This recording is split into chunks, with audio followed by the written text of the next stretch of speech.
যমুনায় পে স্কেলের চূড়ান্ত গেজেট প্রকাশ করলেন তারেক রহমান। অবসর সুবিধা 100% বৃদ্ধির অনুমোদন ও 2টি সুখবর ঘোষণা করা হয়েছে। বিস্তারিত আলোচনা করার শুরুতে চ্যানেলটি সাবস্ক্রাইব করুন। আজ যমুনায় জরুরি ভিত্তিতে একটি বৈঠক অনুষ্ঠিত হয়। এই বৈঠকে সভাপতিত্ব করেন প্রধানমন্ত্রী তারেক রহমান, যেখানে সংশ্লিষ্ট কর্তৃপক্ষের একাধিক সদস্য উপস্থিত থেকে গুরুত্বপূর্ণ সিদ্ধান্তের কথাগুলো উপস্থাপন করেন, যাদের মধ্যে অন্যতম হচ্ছে কর্মচারী বান্ধব বেতন কাঠামো ও 2 ধাপে চূড়ান্ত অনুমোদন। পে কমিশনের চেয়ারম্যান আজকের বৈঠকে উপস্থিত ছিলেন। এছাড়াও সংশ্লিষ্ট কর্তৃপক্ষের একজন ঊর্ধ্বতন কর্মকর্তা সরাসরি সকল কার্যক্রম বাস্তবায়ন বিষয়ে নীতিগত সিদ্ধান্তের কথাগুলো স্পষ্টভাবে উল্লেখ করেন। এছাড়াও আজ গণমাধ্যমে একজন ঊর্ধ্বতন কর্মকর্তা নাম অপ্রকাশিত রাখা শর্তে বলেন, বাংলাদেশের সরকারি চাকরিজীবীদের দাবিগুলো বাস্তবায়ন নিয়ে দীর্ঘদিন থেকে সমস্যা প্রকট আকার ধারণ করেছে, কিন্তু অর্থ মন্ত্রণালয় কর্তৃপক্ষ এবং প্রধানমন্ত্রী তারেক রহমানের নীতিগত সিদ্ধান্তের ফলে সরকারি চাকরিজীবীরা বেতন বৃদ্ধির সুবিধা পেলেন। আজকের বৈঠকে অবসরকালীন সুযোগ সুবিধা নিয়েও গুরুত্বপূর্ণ আলোচনা করা হয়। যমুনায় প্রধানমন্ত্রী বলেন, আমরা অবশ্যই অবসরকালীন সুবিধা 100% পর্যন্ত নির্ধারণ করব।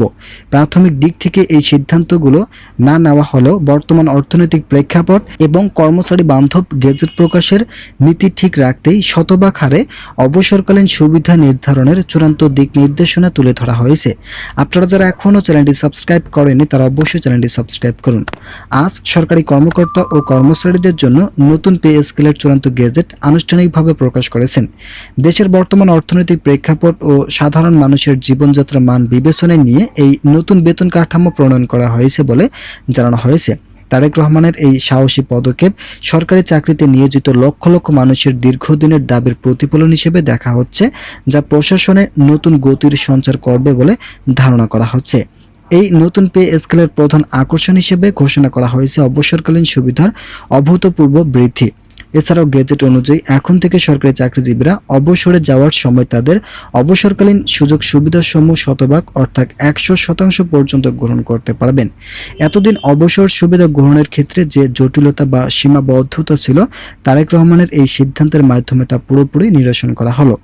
এটি অবসরপ্রাপ্ত কর্মকর্তা কর্মচারীদের আর্থিক নিরাপত্তাকে আরও সুসংহত করবে এবং তাদের শেষ জীবনের দিনগুলিতে নিশ্চিন্তে অতিবাহিত করতে সহায়তা করবে। দ্বিতীয় সুখবর হিসেবে বেতন কাঠামোর একটি গুরুত্বপূর্ণ অংশে বড় ধরনের পরিবর্তনের ঘোষণা এসেছে, যা সরকারি চাকরিজীবীদের জন্য বড় স্বস্তির কারণ। নতুন কাঠামো অনুযায়ী মূল বেতনের বিপরীতে বাসা ভাড়া বা হাউস রেন্ট নির্ধারণ করা হয়েছে মূল বেতনের 65%। বর্তমান সময়ে ক্রমবর্ধমান জীবনযাত্রার ব্যয় এবং বিশেষ করে শহরাঞ্চলে বাড়ি ভাড়া বৃদ্ধির চাপের মুখে এই সিদ্ধান্তটি চাকরিজীবীদের জন্য একটি বিশাল আশীর্বাদ হিসেবে গণ্য হচ্ছে। এর মাধ্যমে সরকারি চাকরিজীবীদের মাসিক আয়ের পরিমাণ উল্লেখযোগ্য হারে বৃদ্ধি পাবে। আপনারা এখন পর্যন্ত যারা চ্যানেলটি সাবস্ক্রাইব করেননি তারা অবশ্যই চ্যানেলটি সাবস্ক্রাইব করে ভিডিওটি কন্টিনিউ করুন। তারেক রহমান তার বক্তব্যে উল্লেখ করেছেন যে এই পে স্কেল কেবল বেতন বৃদ্ধির মাধ্যম নয়, বরং এটি সরকারি কর্মচারীদের কর্মস্পৃহা ও উদ্দীপনা বৃদ্ধির একটি কৌশল।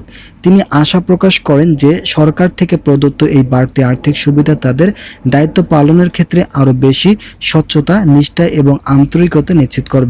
সরকারি সেবার মান উন্নয়নের লক্ষ্যে এবং এটি দুর্নীতিমুক্ত দক্ষ প্রশাসনিক কাঠামো গড়ে তুলতে এই বেতন স্কেল একটি অপরিহার্য ধাপ হিসেবে কাজ করবে বলে তিনি আশাবাদ ব্যক্ত করেন। নতুন এই গেজেটের আওতায় শুধুমাত্র বর্তমান চাকরিজীবীরাই নন, বরং যারা ইতিমধ্যে অবসর গ্রহণ করেছেন তাদের ক্ষেত্রে এই সুযোগ সুবিধার সমন্বয় করা হবে বলে জানানো হয়েছে।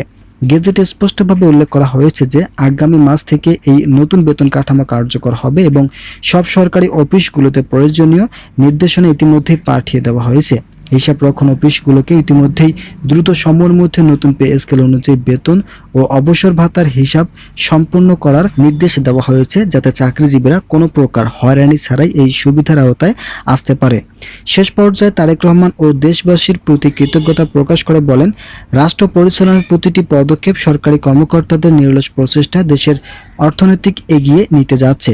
সরকারি কর্মীদের এত কষ্ট ও শ্রমের সঠিক মূল্যায়ন করা সরকারের নীতিগত দায়িত্ব। মোট কথা, সরকারি চাকরিজীবীদের জন্য নতুন যে সিদ্ধান্তগুলো নেওয়া হয়েছে তা অত্যন্ত বাস্তবধর্মী এবং সকল কিছু যৌক্তিকতার সঙ্গে বাস্তবায়ন করা হচ্ছে। যারা এখন পর্যন্ত আমাদের এই চ্যানেলের নতুন সদস্য আছেন তারা পরবর্তী আপডেট পেতে চ্যানেলটি সাবস্ক্রাইব করে আমাদের সঙ্গে থাকুন।